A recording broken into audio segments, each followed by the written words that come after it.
The stage is now set for the November 16, 2024 governorship poll in Ondo State as the primary elections have ended, with two former deputies to the late Governor Rotimi Akeredolu and others emerging candidates.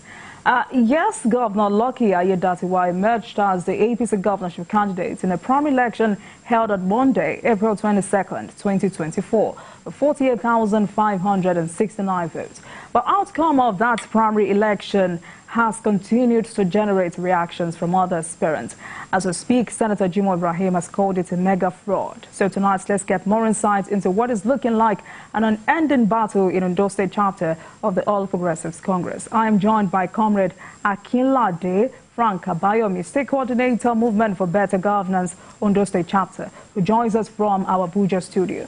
And also Nelson Ekujimi, rights activist, political affairs analyst, who joins us via Zoom. Gentlemen, good evening to you. Thank you for joining us on Politics Tonight. Right, Comrade, let me start with you. We had a general idea about how easy it is for incumbents to get party tickets in Nigeria. And many thought it should have been an easy ride. But looks like even after this primary elections, the battle gets tougher. How do you assess the just concluded Ondo governorship primary election? Thank you, moderator. Good evening, my viewers. My name is Comrade Akinlade Frank, the State Coordinator, Movement for Better Governance in Ondo State. The primary election, as said, that is recently concluded between the two contenders, the party contender, which is APC and PDP. We are aware that Governor Lucky Aiyedatiwa emerged as the winner in APC, and litigations, controversies, and also comes up. But to be honest with you, his nomination is natural. As in, it's a God willing. Even before his aspiring as an APC candidate, the former lead governor have already nominated him through his sentence. He has already said through his names, is due for him to go down for him and he can rise. So I believe it's prophetic. And anything that is prophetic, we believe is a natural. So I can only say little about that, they should support his ambition and move Ondo State forward, provided he's been elected as the governor of Ondo State. That is as in issue of APC. Other people, other aspirants that are having a controversy or that have issues, court matters, I can only appeal on behalf of Ondo State to let peace reign in the party. They should join hands together and move the party forward. That is to my own, and that is all I can say about the nomination of Governor Lucky Aiyedatiwa as a Flagbearer of APC. Then let's come to issue of PDP. Hello? All right, please go ahead. Let me allow you to land to that thought. Okay, let's come to issue of PDP in Ondo State, of where Honorable Alfred Agbola was the flag bearer of the party. I think I can say little too, but Honorable Alfred is not in a better position to occupy that slot. There are so many other candidates in the party that are capable, that are very popular, and they are very honest, which Ondo State can rely on if eventually they were elected as a governor of Ondo State. The position of the state presently did not need gamble. We need to be very optimistic and know where we are going when it comes to issue of politics. And that is what our foundation, our movement have been fighting for years. Even if anybody is coming to power, let it be a person that we have the love of the state in mind, not the love of his own personal pocket. Coming to the antecedents of Alfred Agbola when he was the deputy governor of Ondo State. His antecedent as a deputy governor is nothing to write home about. Even up to the present moment, he has never even changed. He has a lot of crimes committed within the country. Nobody to challenge him, nobody to ask him questions. I can mention 2 or 3 different types of crime he committed, and as a flag bearer of a political party in a state, which is uncalled for. When somebody that a state wants to entrust the power to can be found in forgery, can be found impersonating somebody to commit crimes in the society, can be found in treating people like animals, what do he have to show as a leader? But I am not surprised. He has never been a good follower from beginning. And if you are not a good follower, you can never be a good leader. So I don't see reason why you should be given that type of slot. This is a grave mistake made by People Democratic Party in Ondo State. But Comrade, don't you think that's left for the members of the PDP to determine? I mean, it's very interesting to hear you talk about the governorship candidates of the PDP this way when your house, I mean, the Ondo State chapter of the APC, is not totally in order. But let me bring in Nelson Ekujimi. Good evening to you. First, let me have your assessment of Ondo State primary election. Any surprises? No, absolutely not. With regards to the emergence of Governor Lucky Aiyedatiwa, one had expected, the governor to have emerged, bearing in mind the factor of incumbency. And we should not lose sight of, the intrigues that trailed his emergence as the governor. You recollect that it was only after his immediate boss, that's the late Governor Rotimi Akeredolu, died, that he became governor. And there were all sorts of plots to stop him. And, it didn't work out. He's like he's a child of destiny. If you look at his name, I watched the video of the former governor. If you know the meaning of lucky, somebody who is lucky is blessed. Ori mi son means that my head has make me shine out. Then Aiyedatiwa, the world is ours. So it's like he's a child of destiny. But be that as it may, you also not lose sight of the fact that the contest in APC was one of big heavyweights. You talk of a chief Olushola Oke, is a politician of repute in Ondo State. You talk of a Jimo Ibrahim, who is a serving senator representing Ondo South. So in the APC, the contest was very fierce. And I must tell you for free, we saw a large turnout of party members because the party adopted, the direct primaries. And the elections came, even before the primaries, we saw the name calling, the breakbacks, the campaign of calumny between candidates, And but fortunately enough, Governor Aiyedatiwa emerged victorious, and the party's committee, dispute resolution committee, that some of the aspirants protested to, upheld his victory. But even as at that, some of the contestants are still crying foul. It is natural when people lose in elections in this country. It's nothing new. I've been an election observer since 1999, and I can tell you for free, when politicians cry foul, any rational mind should introspect. Don't run with those allegations. I've been witness to elections where candidates in the morning will rain all sorts of abuses on the electoral umpire. Oh, I've been rigged. Oh, INEC has compromised. Security has done this. Voters are doing this.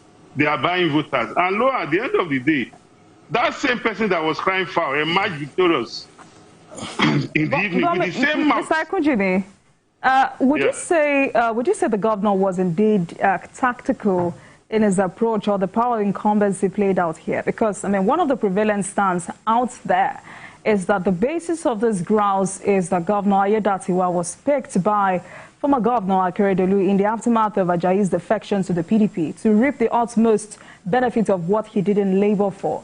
And, I mean, it became very acceptable to those who consider themselves as having labored to build the party. Well, like I stated earlier on, that Governor Lucky Aiyedatiwa is a child of destiny. There's a song by Commander Ebenezer Obey, a juju legend, a juju music legend. The song goes thus: Ibi talagbara gbe sise to se wahala, aro ti o le dide o asimari se. Meaning, where the strong, the brave is working very hard to make a living, the lame, the physically challenged is prospering. It's God that gives, success or wealth. It's not by might. That's why they say the race is not for the swift, but for those whom God has given the grace. So I think that is the lot of Governor Lucky Aiyedatiwa in this situation. And looking at how he emerged, it's a mixture of so many factors. Don't forget, if you are a governor, a lot of persons are looking up to you for different types of favor. And the office of governor is not only physical, it's also spiritual. He's the #1 citizen of the state, so it comes with a lot of advantages. And those advantages, the governor was able to use it, for himself, and he emerged victorious. So that he emerged victorious and people are crying foul does not take anything from the fact that the man has been, proclaimed as the winner of the primaries of his party.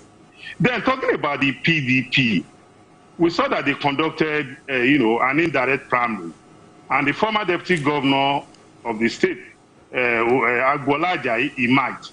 If you look at the contestants that ran the race in PDP, they don't have as much political weight as the contestants that ran under the APC. That is why you see that the noise or the cries from the PDP is almost totally nil.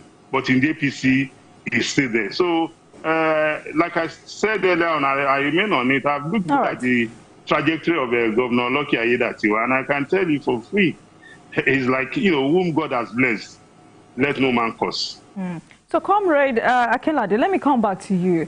Last night I was speaking with National Chairman of the APC, I do apologize, the National Secretary of the APC, Senator Bashiru, who says the NWC has resolved this crisis. But there is Senator Jimoh Ibrahim, who has called that primary election a mega fraud. He has sued INEC, the APC, for not following its own guidelines. I mean, if other aspirants have sheathed their sword, what do you call this unrelenting effort by Senator Jimoh Ibrahim? Thank you. All I can say about that is simple. If Barrister Jimoh Ibrahim decide not to relent his efforts by going further, I believe he might have his reasons.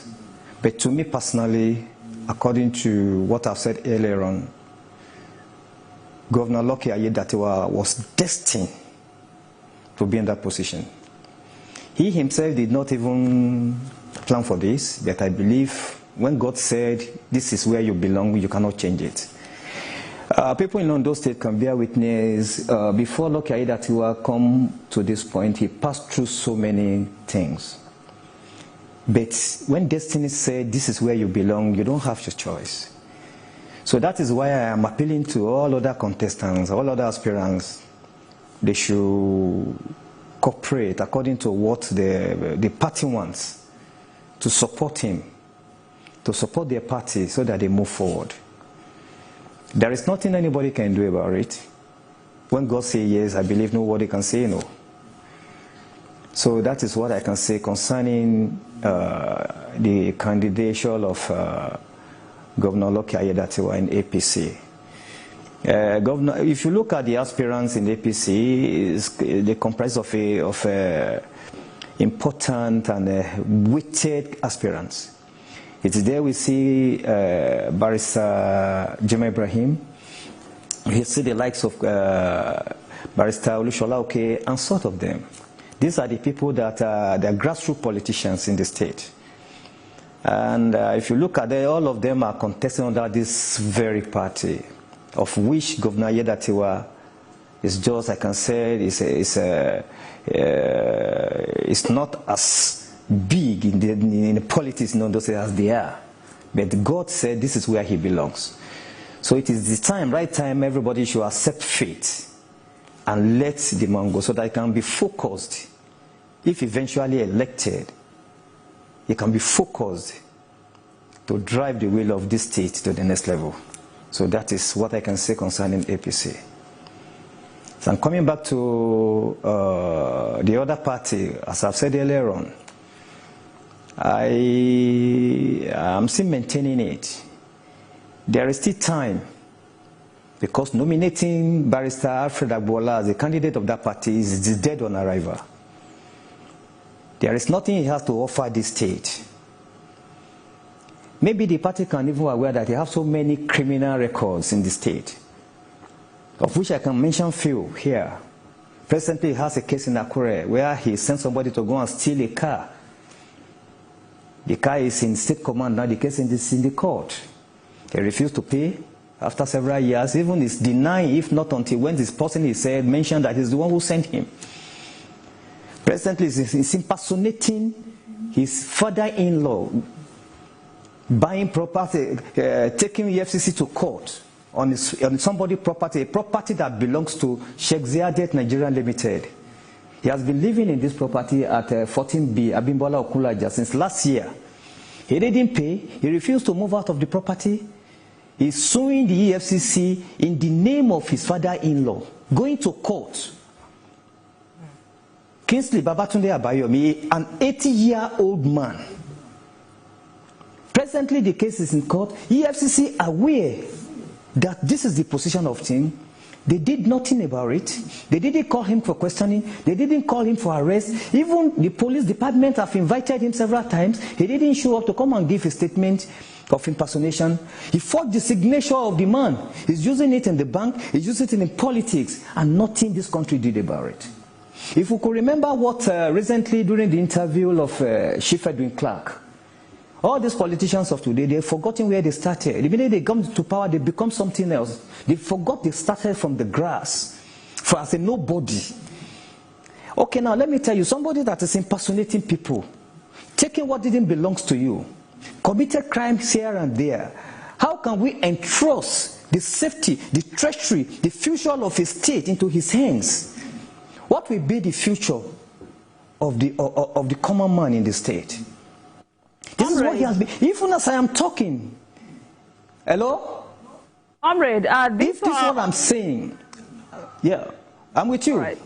Right, so these are unsubstantiated allegations. Yes. Do you have proof to back up this word you're saying, this accusation? Yeah, of course, yes. Well, everything I'm saying here, even you can put call across to question me if I'm telling lies. You can, even the EFCC and the court can testify to what I'm saying. The EFCC in Lagos, the EFCC in Abuja here, they can testify. Even the statement of the 80-year-old man was taken by the police, where he confessed that anybody found using his name to commit crime should be brought to book. The man wrote a statement and he said, truly, Barrister Agbola was his in-law, he married to her daughter, but he is never informed that he's using his name to commit crimes. Even the EFCC of today now, they are aware that this is what is happening. Today now, if we say somebody that is bearing that name should come out, I didn't say, I don't know, maybe tomorrow will come out that he is the person bearing that name. And the same person is contesting for a governor of a state, of an innocent state. I just don't know. Even the position of the party in Ondo State did not require the nomination of a person like Alfred Agbola, when several important notable people are there. If you want to seek for justice, you want to seek for equality, you come with clean hands. Somebody who his hands are not clean cannot seek for justice, cannot seek for that. So Comrade, I hear that. But let's quickly focus on the APC for now. There's a report out there, and I'd like you to confirm or negate that report. Can you confirm to us that, almost 2 weeks since this primary election, INEC is yet to append its seal, is yet to recognize the outcome of that election? Come again? So I said there's a report out there, and I would like you to react to it. Can you confirm to us that that almost 2 weeks since this primary election, INEC is yet to append its seal, is yet to recognize the outcome of the primary election? Is that true? Is it in APC or in PDP? APC, the Ondo State APC Governorship primary. The position of INEC in the election is very clear.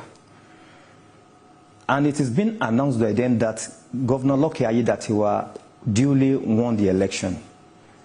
And I don't know, maybe tomorrow any other thing can come out that can make them change what they have said. They collate the election, they announce the results, and that is what I know about their position in the election.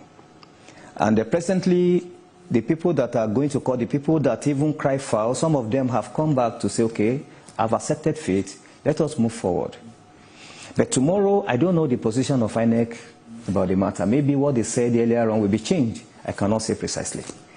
So that is that about the position of INEC on APC. Mr. Ekujimi, let me come to you. Looking at the array of candidates out there in Ondo State, do you think APC has what it takes to retain power in Ondo State? Mr. Ekujimi, did you get my question?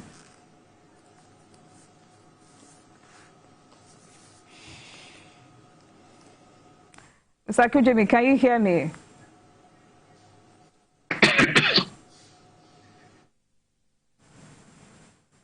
Looks like I'm finding it very hard to hear you. If you can hear me, I was asking about the candidates out there. Do you think APC has what it takes to retain power in Ondo State?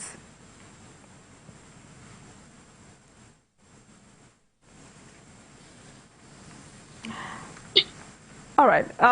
Let's take a break, and I will be right back. Please stay with Politics Tonight. What is the question for? Okay.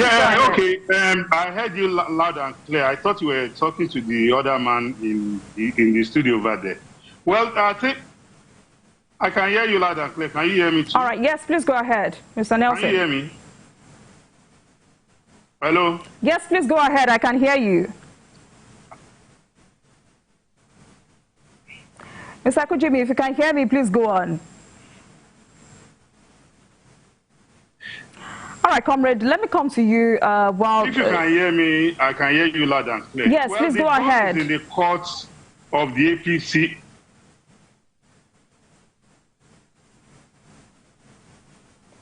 Mr. Ekujimi, you can go on. Hello? Please go ahead. I can hear you. All right. Comrade, let me come to you. As we approach this election, what should candidates focus on? What is the most crucial areas of development in Ondo State that requires urgent attention? Come again. As we approach the election, what should the candidates focus on? What do you think is the most crucial areas of development in Ondo State that requires urgent attention? In a coming election, what I can say that requires an urgent attention presently is that the party should endeavor to nominate a sellable candidate who can be able, who have capacity, who have a practical experience both politically and in populace, to be with people, to work for people, to move the state forward. If a party nominates a wrong candidate, even before election, that party has had the results in their hands. So, as the matter is that the two major contenders in the party, in the election, the coming election, is APC and PDP. The APC aspect, as I am saying, is cleared, and we, as a movement for better governance, we don't believe in political party. We believe in human being. Who are you? So if anybody, even irrespective of the political party that he comes out, we will see capability, ability in him, we vote for him. So it's not the party you come out from that matters. It is the potential in you, what is imbibed in you, the kind of spirit you have. So that is what matters. But immediately a party chooses a wrong candidate in an election, that is the end. But the PDP, as I am talking, I believe there is still time for them to investigate all this, what I'm saying, and call him to question. If what we are hearing, what I'm saying here tonight is not like that. I am always free, I'm open to let everybody say with evidences. If what I'm saying about him here is wrong, it is not, the position of the party president did not require a person like him to be entrusted the future of a state into his hand. He's never, he hasn't has an immunity. He's doing all this. What about if he now get an immunity? What is the fate of common man in the state? What will be the state of the Ondo State Treasury? Where are we heading for? So I want to say publicly, and I want the whole state to quote me, all the whole Nigerians. Barrister Alfred Agbola is never a sellable candidate. He's never in a position of a person who a party, a giant party like PDP, can give a slot to be a governor candidate in Ondo State. I am from Ondo State, and I know what is happening there. It's not worth it. We have so many active and experienced politicians in that party. Even so many of them that are contested with, I don't know how they come up to let him be nominated as a party flag bearer. It's very, very uncalled for. It's very uncalled for. Somebody that is impersonating, somebody that is moving about with thugs, touts, humiliating innocent people in the state, stealing, doing a lot of wrong things in society. I believe I can only call the working committee of PDP to revisit that their primary and come up with somebody better. Somebody sellable, somebody that has a political good record. The antecedent of Governor of Honorable Affairs, right from the period he was a deputy governor, there's nothing to write home about. He has never offered that state anything. If he has done anything for that state, he could come out and mention it. He has never offered that state anything. Nothing was benefited except crimes and other wrong things. So he's not capable. The party should come up with a sellable candidate. It's not money that matters, but somebody that the state can have confidence to rely on to move the state forward if eventually PDP is elected. So that is the position. That's my position and the position of my movement. We have sat down, we have said all this, and that is our position. All right, it's very interesting because there are those who say this is somewhat coming from a politician trying to demarcate his opponents. What do you say to that?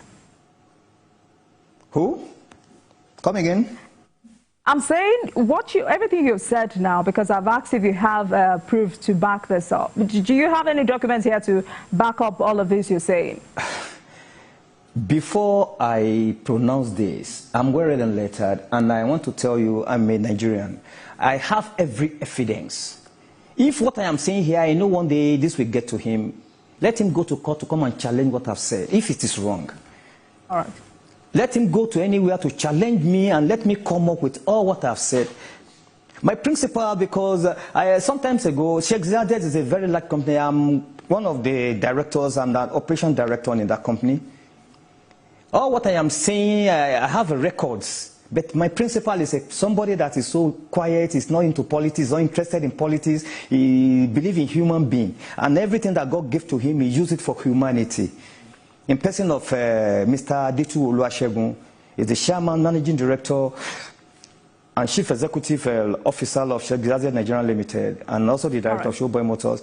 He can be able to testify to all this what I am saying.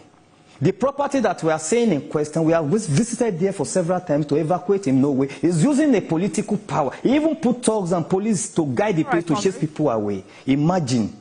So it's not. It is the court that can. Even the case in court here, if they didn't know, if they say, let Kingsley Babatunde Abayomi comes out today, he presented himself. He's Agbola Alfred Ajayi, not different from Kingsley Babatunde Abayomi. How can the person that is aspiring to become a state governor is impersonating an 80-year-old man? The man said publicly in his statement in the video coverage that he never aware of anything that he's doing with that name. He never even he has been to Lagos last over 40 years. Imagine.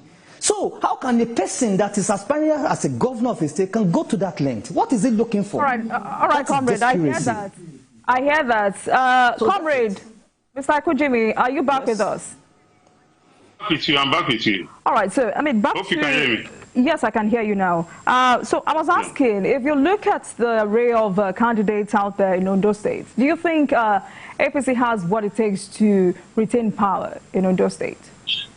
Absolutely. They stand a better chance than any of the other parties, as well as the candidates. And why do I say this? The governor of Ondo State today is Governor Lucky Aiyedatiwa, and is the flag bearer of the APC. So, as we speak, from between now and November, when the elections will hold, he has the opportunity to sell his credentials, by delivering on the promises made by his predecessor, his immediate boss. He has the mantle thrust on him now to fulfill those dividends of democracy to the people. And in that way, unlike other candidates who will be saying, this is what I can do, Governor Lucky Aiyedatiwa will be saying, this is what I have done. I can do more. This is other things I can do to improve on what I've already put on ground. So as we speak, Governor Lucky Aiyedatiwa has a better chance because the people can test his capacity and capability right now. Those other candidates will be speaking from the position of promissory notes, but he will be speaking from the position of somebody who has been there and who knows what that office entails and who is performing. So he has his work cut out for him before the elections, because the elections will not be about the members of the APC. It's about the general voting public. So he has the opportunity to sell himself to the generality of the people of Ondo State, so that come November, the people will entrust their mandate in his custody. All right, so before I go back to Comrade in Abuja, let's quickly talk about mode of primary elections. I mean, there are those who thought the mode of primary election, that mode of primary election was also an issue. But anyone would have thought that a direct mode of primary election is more transparent and should not, create any chaos. So I'm asking you now, can direct primaries enhance internal democracy in Nigerian political parties? Mr. Ekujimi. If you, based on what you have just asked, I can tell you for free that direct primaries is one of the best, if not the best, of the options. We have direct primary, we have indirect, and we have consensus. And don't forget that the mode of primaries has also been amended in the 2022 Electoral Act as amended, that was signed into law by former President Muhammadu Buhari. For the direct primaries, the beauty of the direct primaries is that the party members will have the opportunity of deciding who should represent their party, and not somebody who will be a delegate on their behalf, who will take decisions without consulting them. As members of the party, they have the opportunity of assessing all the aspirants in their party, unlike what happens when you have an indirect primary, where people have always come out to say, there was heavy monetary inducement. But in the direct primaries, how many members of the party can an aspirant, induce monetarily or otherwise? So direct primary is one that deepens the democratic culture within the political party, as well as within the democratic space. So for me, I think direct primaries is the best, because it makes the party members have a sense of belonging in deciding who they want. And if who they want emerges, it will also ginger them, to come out on election day proper. Unlike if it was the other way around, definitely it will kill their morale. And, on election day, they might not turn up at the polling station. But if the candidate that they have all entrusted their mandate to represent their party emerges as the party flag bearer, that is also a way of, elevating the democratic spirit in party members and the society generally. All right, but Mr. Ekujimi, do you agree with those who say both mode of primary elections are susceptible to manipulation? Is that a fact? No, there's no perfect mode of election. There's no activity that you undertake as a human being that is not vulnerable to people manipulating it. It's for those who are in charge of that process to put up the necessary mechanism that will limit the room for manipulation. I listened to one of the questions you asked the other man the other end about INEC. INEC role in party primaries is observer status. The party is the one that decides who the party candidates will be. And if INEC has come out to say we witnessed it, then I think it is in consonance with the law. Except if INEC cannot dictate the mode of primaries a party will adopt, because the party is the one that will present a candidate for elections and not INEC. So the news or the rumor we're having out there, I think I will implore the media to assess INEC and ask these questions, to get information from INEC, rather than, submitting to this rumor mill of INEC saying they don't recognize. INEC don't have the power to recognize or derecognize a party primary. INEC rule is to say we were there or we were not there. The electoral does not give INEC the power to supervise it. It only gives INEC the power to observe it and make their reports. So it is the party or the courts that can determine who a party candidate will be at the end of the day or not INEC. All right, so let me take you up on the concerns raised by some of the aspirants in Ondo State. How do you charge the leadership of the APC in resolving this issue? Well, the role of the party as a whole, not only the leaders, is to talk to all gladiators, to see the party as one big family, that it profits everybody if the party goes into an election, as a united family. That division will be harmful to the interests of the party as well as the interests of those who are aggrieved. It is natural for people to be aggrieved, but the party leadership as well as even the governor, the Flagbearer, also has that responsibility to reach out to the other aspirants and to assure them that, look, this mandate is not my own mandate alone. It's a collective mandate. Whatever becomes of it, my success is your success, and the other way around. So I think the party has the responsibility to rally everybody and assure them of their interest, because politics is a game of interest. The party has that big rule.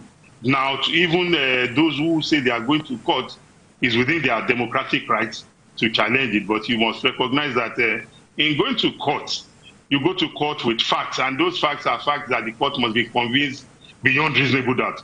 We saw in the last election where people went to court and said they have won everywhere. They won in most places. They won in some places. And under the electoral law, we have identifiable spots for elections. We have the polling units and the collation center. That is where elections take place, and that is where results are collated. There is nowhere in the electoral that is known as every place, all place, some places, most places. That is nebulous, and that is why you saw that the electoral tribunal judgment was unanimous, all the 7 justices. And when it got to the Supreme Court, you saw even one of the litigants, the case was dismissed under 1 minute, to show you how watery and irrelevant the petitions are. Mr. Ekujimi, I hear that. But in analyzing the APC's internal conflict resolution mechanisms, is it effective enough? I mean, for instance, you have the governor of Benue State and the secretary to government of the Federation, George Akume, fighting over the political structure of the states. I mean, you have aspirants resigning from APC in Ondo State as a result of the outcome of that primary election. You have party members in Kano State who wants the national chairman out. Is the internal conflict resolution mechanism effective enough? Well, I think you must recognize that we live in interesting times now. When I was growing up as a young boy, I used to know that when you join a political party, you submit to the tenets of that party. Whatever interest you are coming with, you put it under the interest of the party collectively. But, we live in interesting times today where somebody joins a party and wants to become the governorship candidate of the party, and if he or she is not, nominated as the party or elected as the party flag bearer, he jumps ship in the afternoon, and if he loses in the other party, he jumps back to another party in the evening. So, it is natural that we are in interesting times, that people are not disciplined to recognize that if my party is going for a battle, whatever interest I have must come under the party's umbrella. My personal interest must not, subsume the party's interest. But sadly, that is what we see. That is why you see people, because they have lost in the party primaries, they are resigning. If you are resigning and going on because maybe you are not satisfied with what has happened there, or you are joining another party, that is well and good. But if it's because of your own interest alone that it's either me or everybody perish, then I don't think that is good enough. All right, Comrade, let me come back to you. We're winding down, but why should the people of Ondo State vote for the APC?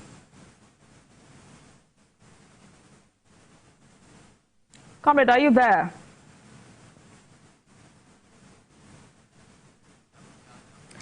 Okay. Come again. All right, so I said, why should the people of Ondo State vote for the APC?